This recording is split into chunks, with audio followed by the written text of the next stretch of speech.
set me free or give me death, yeah. Living good, I've been blessed, yeah. Shout out all my enemies, all the best. You can set me free or give me death, man, I'm on my way, yeah. You can find out, you on time out. You been dealing with the devil, where you sign at? Yeah, oh Lord, you getting financed. Me, I'm talking no. Przy naszym pierwszym spotkaniu próbowałeś wyskoczyć z klatki. Teraz będziesz próbował wyskoczyć, ale żeby s***dolić przede mną, ale ja ci na to nie pozwolę. Wynoszą cię k***wa na noszach.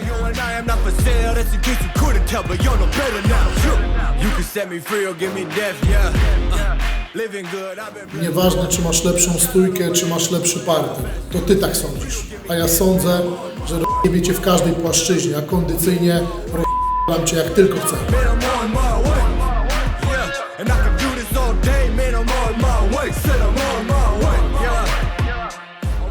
21 listopada zobaczycie prawdziwą rzeźnię w klatce z Szeligą, któremu nie popuszczę za te jego głupie p***lenie.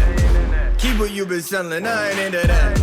We are doing business, this is simple math. I invest, you know I get it back, you believe that? Yeah, they asking what the fame like, tell them hang tight, let me holler when the pain. Mieliśmy walczyć na Fame ma 6. Stwierdziłeś, że nie jestem godnym ciebie przeciwnikiem. Stwierdziłeś, że wgniecisz mnie w matę i wyrzucisz za klatkę.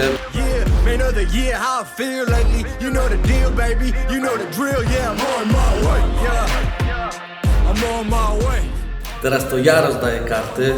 Dam ci zarobić trochę grosza. Wyjdziemy do oktagonu i zobaczymy, ile warte jest twoje słowo. Bo ja słów na wiatr nie rzucam. I'm on my way. Yeah, and I can do this all day, man. I'm on my way. Said I'm on my way. Jeszcze jedno słowo dla pana Piechowiaka. Pamiętaj, że albo robisz to, co lubisz, albo to, co musisz. Ty robisz to, co musisz, więc dam ci te pieniądze zarobić. Ja robię to, co lubię i czeka cię ciężki wpie... Do zobaczenia. Living good, I've been blessed, yeah. Shout out all my enemies, all the best. You can set me free.